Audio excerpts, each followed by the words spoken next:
여러분 혹시 고구마 좋아하세요? 한국인들이 가장 좋아하는 간식 중 하나가 겨울철 군고구마일 만큼 고구마는 많은 사람에게 사랑받는 식재료입니다. 그런데 이렇게 맛있고 많은 사람이 즐겨 먹는 고구마를 잘못 섭취하면 우리 몸에 치명적인 위험이 생길 수 있다는 사실 혹시 알고 계셨나요?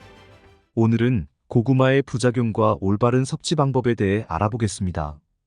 부드럽고 달콤한 맛에 남녀노소 누구나 좋아하는 고구마는 미국 항공우주국 나사에서 우주식량으로 선정할 만큼 척박한 토양에서도 인간에게 풍부한 영양소를 공급해주는 고마운 채소입니다. 세계보건기구에서는 토마토와 케일에 이어 고구마를 세계 3대 면역식품으로 꼽을 정도로 그 영양학적 가치가 뛰어난 식품인데요. 생고구마를 잘랐을 때 나오는 흰 액체는 얄라핀이라고 불리는 성분인데 이는 고구마의 풍부한 섬유소와 함께 장에 머물고 있는 각종 유해 성분을 흡착하고 배출하면서 변비 개선과 함께 대장암을 예방하는 효과가 뛰어납니다. 더불어 고구마의 아마이드라는 물질이 장 속의 유산균이나 비피더스균 등의 유익한 균을 증식시켜 장 건강을 더욱 높여주는 효과가 있습니다.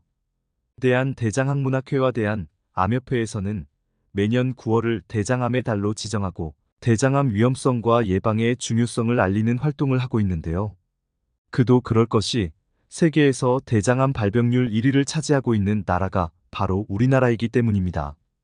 우리나라의 음식 특성상 맵고 짠 자극적인 음식이 많은 데다 기름진 서구의 음식이 더해지고 여기에 흡연과 음주, 과도한 스트레스까지 겹치면서 암 발병률은 날이 갈수록 높아지고 있는데요. 이때 평소에 간식으로 빵이나 과자를 먹는 것보다 영양소가 풍부한 고구마를 섭취하면 고구마에 함유된 베타카로틴과 카로티노이드 성분이 노화와 질병을 유발하는 활성산소와 염증을 억제하고 심장질환과 폐암, 식도암, 위암 등의 각종 암을 예방할 뿐만 아니라 신체 세포가 손상되는 것을 막는 동시에 세포 생성을 촉진시켜 피부 건강에도 큰 도움을 얻을 수 있습니다. 하지만 이렇게 몸에 좋은 고구마도 어떤 음식과 어떻게 먹느냐에 따라서 내 몸에 보약이 될 수도 반대로 독이 될 수도 있다고 하는데요. 이번 시간에는 고구마를 먹었을 때 독이 되는 최악의 경우와 이와 반대로 고구마를 언제 어떻게 먹어야 가장 큰 효과를 볼 수 있는지 함께 알아보겠습니다. 우리 가족을 위한 좋은 정보 꼭 챙겨가시고 구독과 좋아요 부탁드립니다. 고구마가 독이 되는 경우 첫 번째는 신장이 약하신 분들입니다. 고구마에는 섬유질과 비타민, 미네랄 등의 영양소들이 풍부하지만 그 중에서도 특히 칼륨이 매우 풍부하게 함유되어 있는데요. 칼륨은 체내 나트륨 수치를 조절해 신체 수분과 삼투압을 조절하고 혈압을 개선하여 뇌졸중이나 심근경색 등 심뇌혈관 질환의 발생과 사망률을 줄여주는 역할을 합니다. 하지만 이렇게 칼륨이 풍부한 고구마는 신장이 약하신 분들에게는 오히려 독이 될 수 있는데요. 신장 기능이 떨어져 있는 분들은 칼륨 배출이 원활하지 못하기 때문에 그대로 혈액에 쌓이면서 칼륨 농도가 높아져 고칼륨 혈증을 유발할 수 있습니다. 이는 근육 무력감, 피로감, 반사저하, 저린 감각, 오심, 구토, 설사 등의 증상을 나타내고 증상이 심해지면 근육마비, 호흡부전, 저혈압 그리고 부정맥 등의 증상을 보이다가 최악의 경우 심정지가 올 수도 있기 때문에 이러한 분들은 고구마 섭취는 피하는 것이 좋습니다. 고구마가 독이 되는 경우 두 번째는 검은 반점이 있는 고구마를 먹는 것입니다. 혹시 고구마 중에 검은 반점이 있는 것을 보신 적 있으신가요? 고구마의 검은 반점은 병원균의 일종인 검은무늬병에 감염된 고구마일 수 있습니다. 검은무늬병은 고구마를 수확할 때 생긴 상처에 균이 침투해 발생하거나 잘못된 보관으로 생기는 병의 일종으로 이포메아마론이라는 강력한 독소가 들어 있습니다.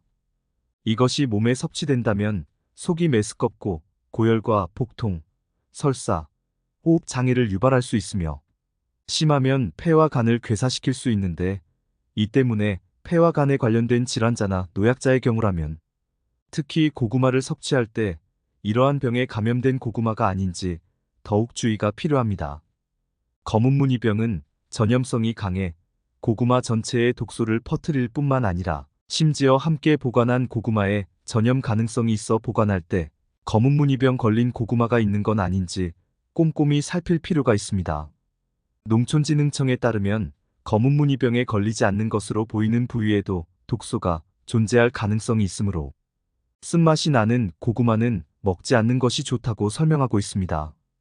검은무늬병에 걸린 고구마는 반점이 있는 곳을 도려낸다 하더라도 강력한 전염성으로 인해 이미 고구마 전체에 독소가 퍼져 있을 수 있으며 익혀도 독성이 사라지지 않기 때문에 아깝다고 먹지 말고 과감히 버리는 것이 좋습니다. 고구마가 독이 되는 경우 세 번째는 혈당이 높으신 분들입니다. 당뇨 환자나 아직 당뇨는 없지만 가족력이 있거나 당뇨 전 단계인 분들은 고구마를 드실 때 반드시 주의가 필요한데요. 사실 생고구마 그 자체만으로는 혈당 지수가 55 정도로 그다지 높지는 않습니다.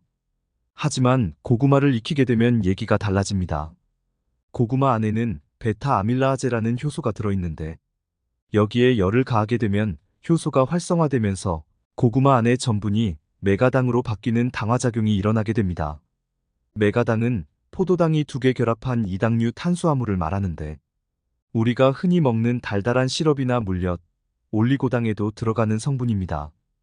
특히 고구마를 익히는 과정에서 짧은 시간 안에 빨리 익히는 찐고구마와는 다르게 군고구마를 만들 때는 열을 서서히 높여 오래 익히기 때문에 전분이 메가당으로 바뀌는 활동 시간이 충분해져 생고구마나 찐고구마보다 훨씬 달아지게 됩니다. 고구마의 혈당 지수는 생고구마 55, 찐고구마 70.8 그리고 군고구마는 90.9 정도입니다. 여기저기서 고구마는 당뇨에 좋다고들 말하지만 그 고구마는 익힌 고구마가 아닌 생고구마를 말하는 것입니다. 생고구마에는 식이섬유가 풍부하여 섭취하게 되면 현미처럼 다당류인 전분이 단당류로 천천히 전환되기 때문에 급격한 혈당 상승을 막아줍니다. 그렇다고 해서 많이 먹는 건 역시 금물인데요. 혈당 조절이 필요하신 분들이 고구마를 드시고자 한다면 익힌 것은 되도록 피하시고 생고구마를 하루에 100g 이내로 드시는 것이 좋습니다. 고구마가 독이 되는 경우 네 번째는 흡연을 하는 분들입니다.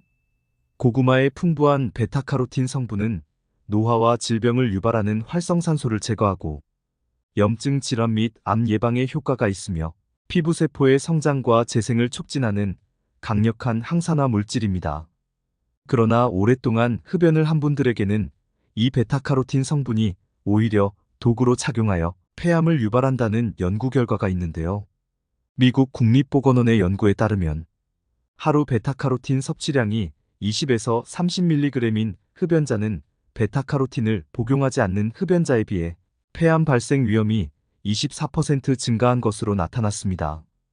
고구마에는 품종에 따라 차이가 있으나 대체로 속이 노란 품종의 고구마일수록 베타카로틴의 함량이 높은데요. 베타카로틴은 폐가 건강한 분들에게는 폐암 예방에 도움을 줄 수 있지만 반대로 흡연자의 경우 과량 섭취하면 오히려 폐암 위험을 증가시킬 수 있습니다.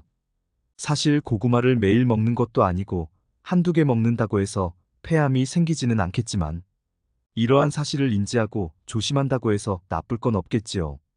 따라서 흡연자분들은 되도록 베타카로틴 섭취에 각별히 주의하는 것이 좋겠습니다. 고구마가 독이 되는 경우 다섯 번째는 위장이 약하신 분들입니다. 혹시 고구마를 드시고 속이 쓰리거나 신물이 올라오신 적 있으신가요? 고구마는 75%가 전분으로 이루어진 전분 덩어리인데 여기에 열을 가해서 익히게 되면 고구마의 질감이 물러지고 찐득해지죠. 먹다 보면 식감이 부드러워서 얼마 씹지도 않고 꿀떡꿀떡 삼키다 보면 어느새 고구마 한 개쯤은 금방 먹게 되는데요. 이렇게 찐득하고 물컹한 고구마가 한꺼번에 많은 양이 위장으로 들어가게 되면 위액이 음식물과 잘 섞이지 못해서 소화시키는데 많은 시간이 걸리게 됩니다. 이때 평소에 위장 건강이 좋지 못한 분들은 위산이 충분히 나오지 않다 보니 소화되는 시간이 더욱 길어지면서 속이 답답하고 얹힌 듯한 느낌이 들죠. 어떻게든 일을 마친 위장은 고구마를 꾸역꾸역 소장으로 내려보내려 하는데 소장에서는 당분 함량이 많은 고구마가 한꺼번에 많은 양이 내려오다 보니 소장세포에서 음식물을 천천히 보내라고 GLP-1이라는 호르몬을 분비합니다. 이 호르몬은 음식을 먹은 뒤에 혈당이 올라갈 때 장에서 분비되는 호르몬인데 한꺼번에 많은 당이 몸속으로 들어오면 음식이 그만 들어오도록 뇌가 포만 중추를 자극해 식욕을 떨어뜨리고 음식물이 장내에 오래 머물게 하여 포만감이 오래 지속되도록 돕는 역할을 합니다. 이 때문에 고구마가 위장 속에 한참을 머물게 되고 위장 압력이 증가하면서 위장 속 내용물이 식도 쪽으로 올라오는 식도 역류 현상이 나타나는 것이죠. 이렇게 고구마만 먹었다 하면 속이 불편한 분들은 되도록 소량씩만 드시도록 하고 동치미와 함께 드시는 것도 좋은 방법이 되는데요. 동치미에 들어가는 무에는 탄수화물 소화에 도움이 되는 효소인 아밀라아제가 풍부하게 함유되어 있습니다. 아밀라아제는 녹말을 분해하는 효소로 쌀이나 밀가루 등 탄수화물 음식을 소화하는데 큰 도움을 줍니다. 특히 아밀라아제는 무 껍질에 가장 많이 함유되어 있기 때문에 되도록 무를 드실 때는 껍질을 벗기지 않고 함께 먹는 것이 가장 좋습니다. 오늘은 고구마의 효능과 부작용에 대해 알아봤습니다. 정보가 도움되셨다면 구독과 좋아요 부탁드릴게요. 구독과 좋아요는 건강 무지개에게 언제나 큰 힘이 됩니다. 다음에 더 유익한 영상으로 찾아오겠습니다.